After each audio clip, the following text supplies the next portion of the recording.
नमस्कार, मैं संजय सनम।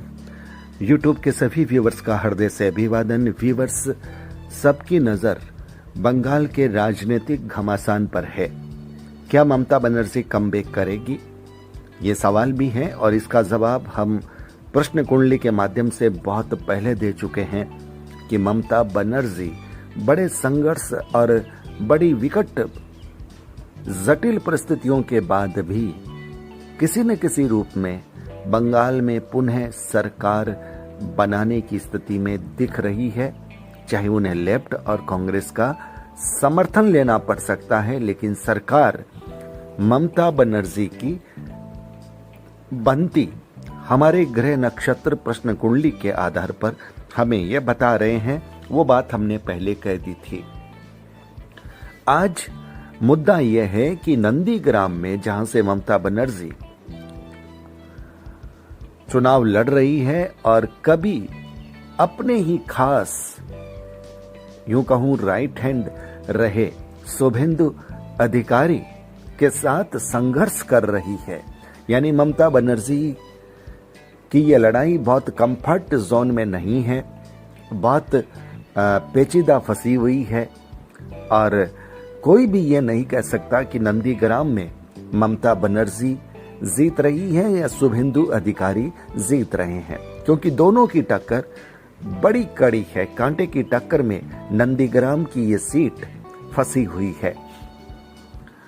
और जिस तरह के हालात व्यूवर्स, जिस तरह के हालात नंदीग्राम से आए हैं, जैसे कि एक टेप भी आई थी जिसमें ममता बनर्जी अपने पुराने कार्यकर्ता जो कि अब भारतीय जनता पार्टी का अंग है उनसे फेवर मांग रही थी।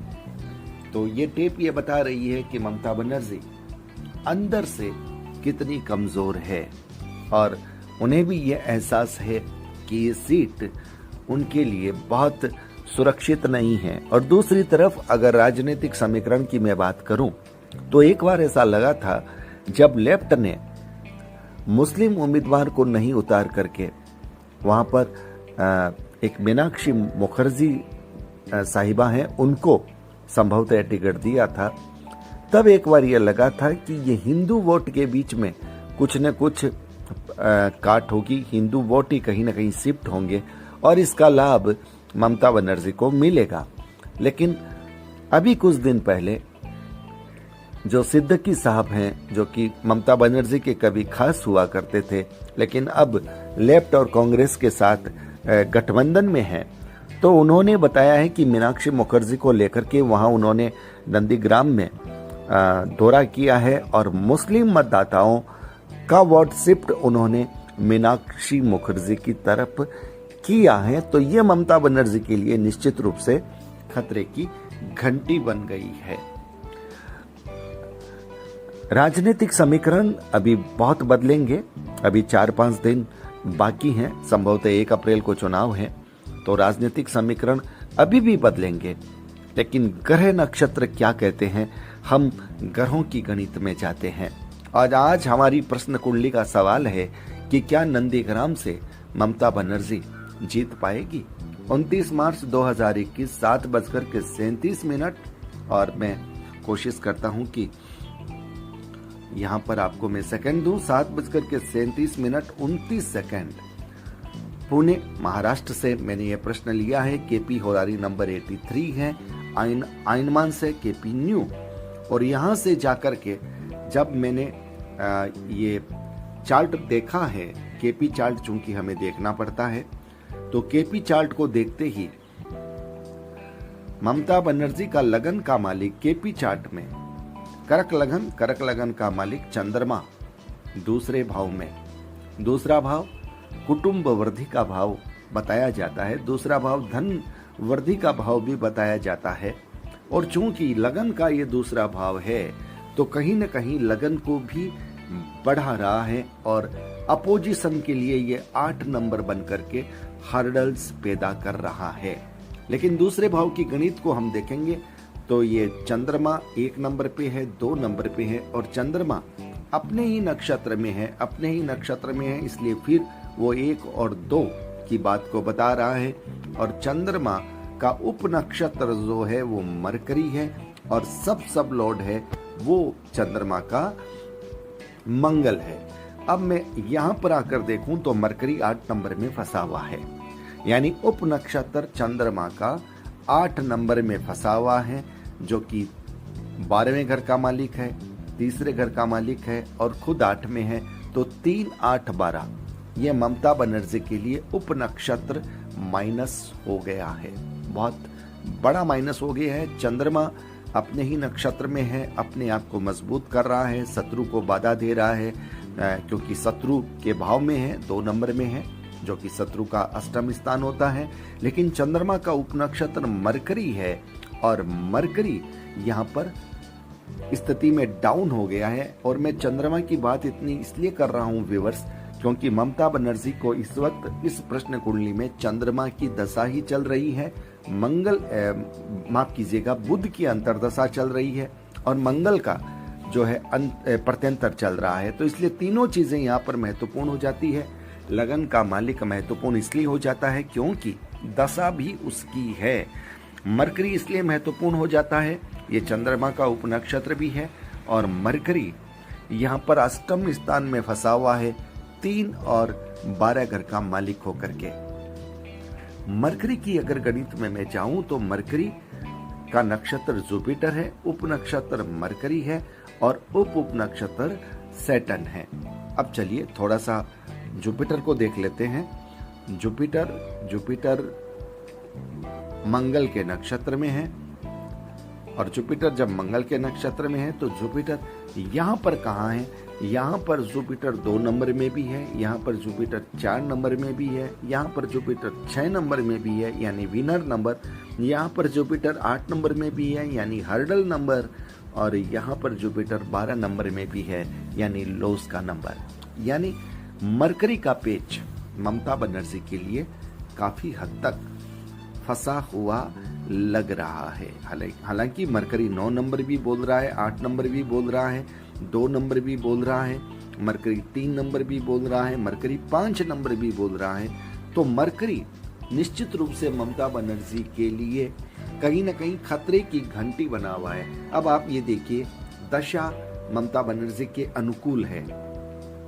अनुकूल इसलिए कह रहा हूं कि चंद्रमा अपने ही नक्षत्र में है, 1 नंबर में है और उसके बाद में चंद्रमा सीधे 10 नंबर में है, यानी 10 नंबर स्टेटस, 10 नंबर पॉलिटिकल या प्रशासनिक बहुत बड़ा पद है ना।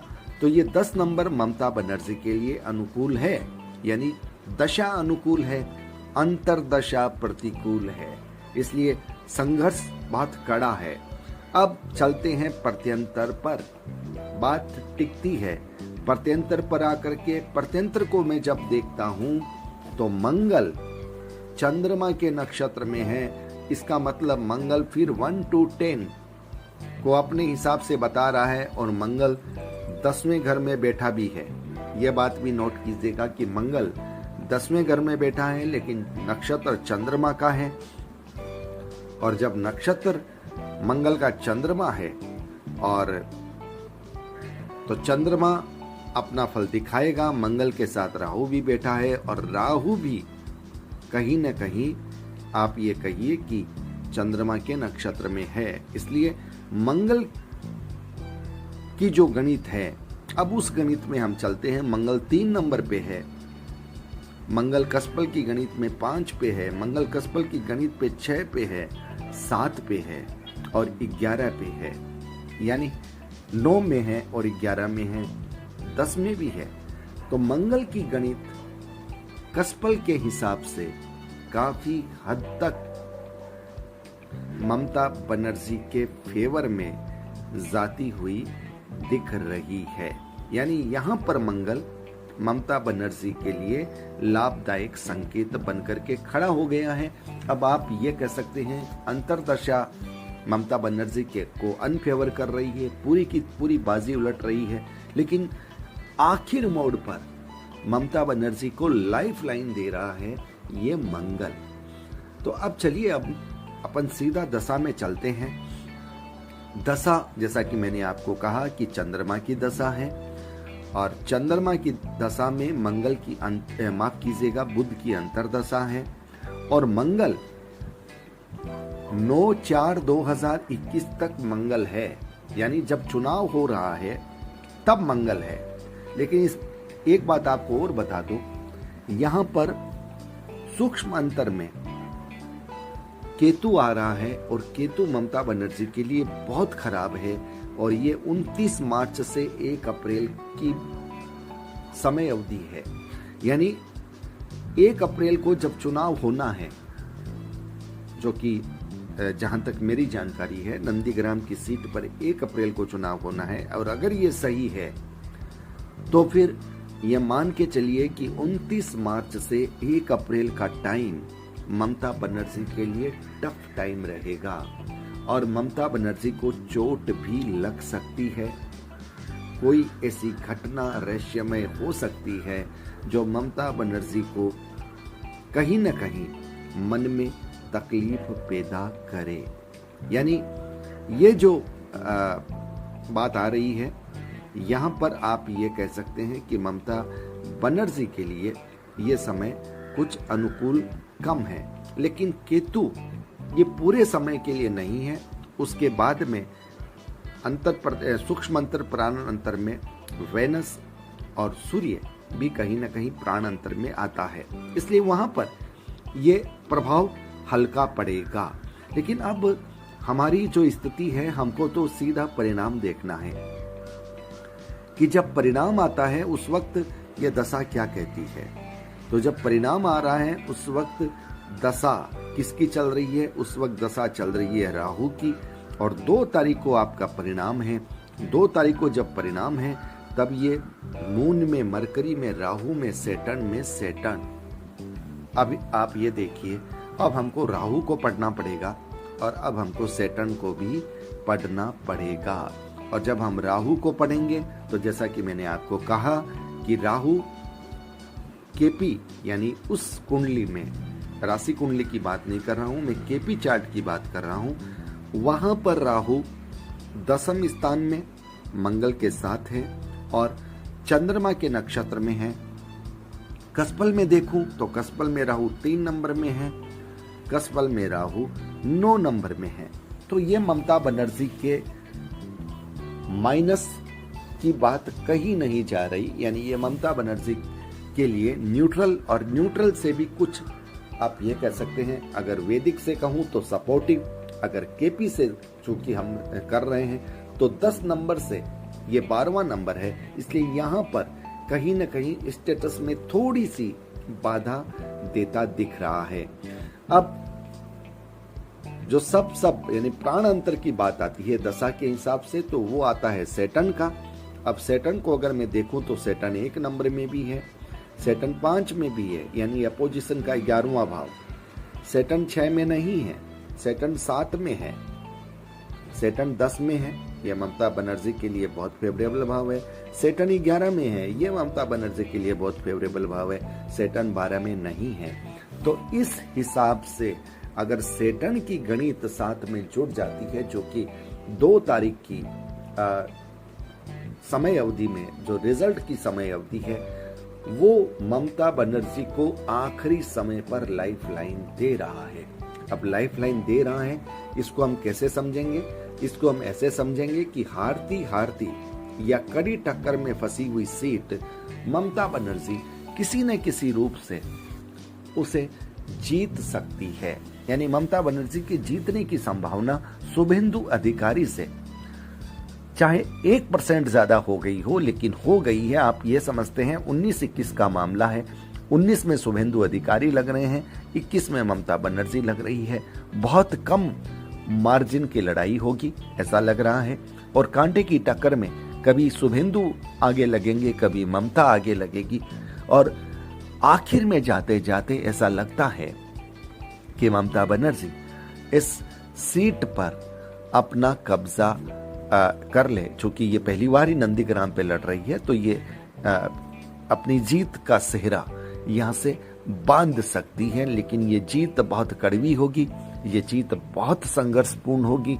इस जीत में हारने का बहुत बड़ा डर रहेगा और कई बार ऐसी स्थितियां बनेगी कि ऐसा लगेगा कि बाजी हाथ से निकले।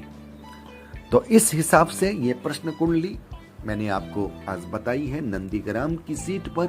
और नंदीग्राम की सीट पर शुभेंदु और ममता के बीच में कांटे की टक्कर, और उस कांटे की टक्कर में थोड़ा सा पलड़ा ममता बनर्जी के पक्ष में जाता हुआ, और ये ममता बनर्जी के पक्ष में जाता हुआ थोड़ा सा पलड़ा ऐसा हो सकता है कि आखिर समय में कोई लाइफलाइन देता हुआ नजर आ रहा है, और ममता बनर्जी उस सीट पर बिल्कुल टक्कर में चलने के बाद में विजय बन सकती है।